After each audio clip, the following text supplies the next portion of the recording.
So, ayan guys, wala nang intro-intro pa ng mahaba para hindi kayo mainip. So, simulan na natin kung paano daw gawing CCTV camera ang ating mga cellphone.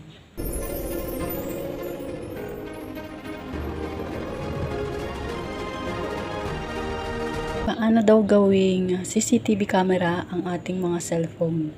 Kahit naka-off ang ating mga screen ay magre-record. Make sure panoorin mo itong video na to hanggang dulo. Ngayon, ituturo ko na sa inyo kung paano. Punta tayo sa Play Store.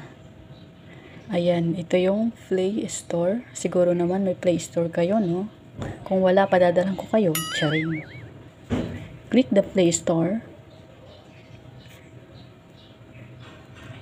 Ngayon, dito sa search, dito natin ilalagay yung ating search. Itong CCTV. Ito yung isi-search natin, ang CCTV camera recorder on mobile. Ito na siya. Then click the install. Hintayin matapos.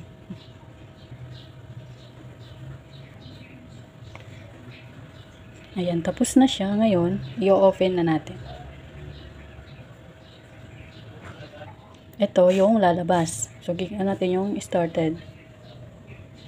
So, allowed. Natin yung allowed.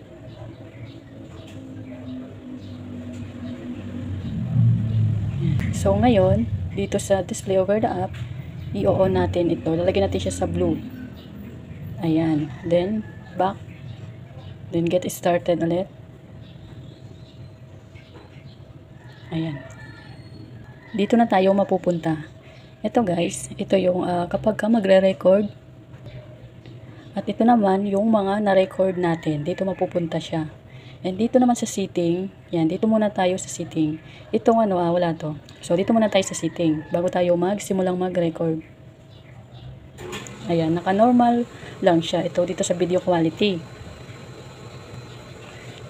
Itong flash, so lalagyan natin lang siya sa no. And itong camera, so kung gusto nating mag-record tayo sa harap na sa ating screen, so ilagay natin siya sa front. And dito naman sa screen lock, ay nasa sa inyo guys kung mimili lang kayo dyan kung anong gusto niyo.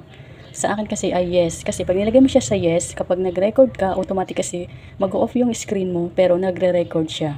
So hindi mahalata na nag-re-record ka na pala. So ilagay natin siya sa yes. Yan, dito nga guys ay gagayahin nyo lang to. So, yan. So, then yan. Naka-yes na siya.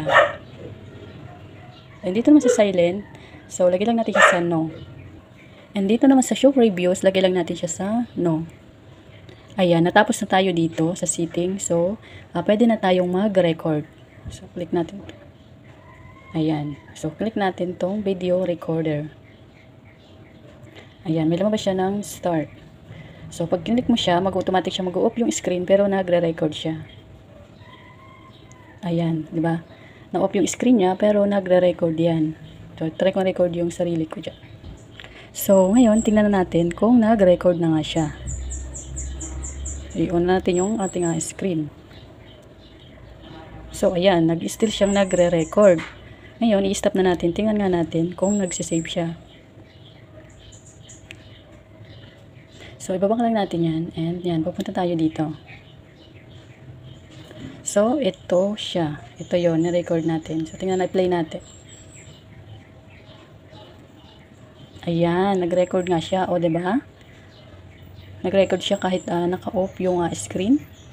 Ayan, o, diba? Ang gulo. Chiring. Ayan. O, diba? Malinaw din siya. Kaya, try nyo na guys.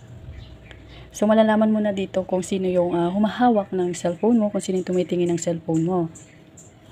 Hindi ko kayo kinoconsider na mag-subscribe, pero kung nagustuhan nyo yung video na to, nakatulong sa inyo, please subscribe. I-try pa natin na ang isa pang record. Started. Ayan, tingnan natin kung nagre-record nga siya.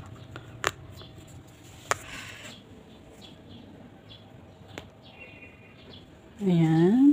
Ngayon, tingnan natin kung nag-record nga siya. Ayan, nag-record nga siya. So, click the stop. Ngayon, iaano mo lang yan, back mo lang uli yan. Tapos punta ka lang uli dito.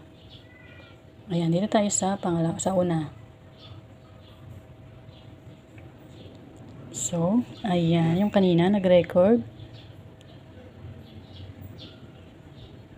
Oh, malinaw siya, 'di ba, guys? So, yan. Meron na kayong pangkuha ng ebidensya nyo. Charing. Pwede nyo na i-record kung ano yung ginagawa ng mga jowa nyo. Char. So, ganun lang siya, guys. Sana ay naintindihan ninyo itong aking pag-tutorial. Kasi kung hindi nyo talaga ito naintindihan, uulitin ko talaga to. Charing. Bye, guys. Thank you, guys, for watching. See you next tutorial. Bye.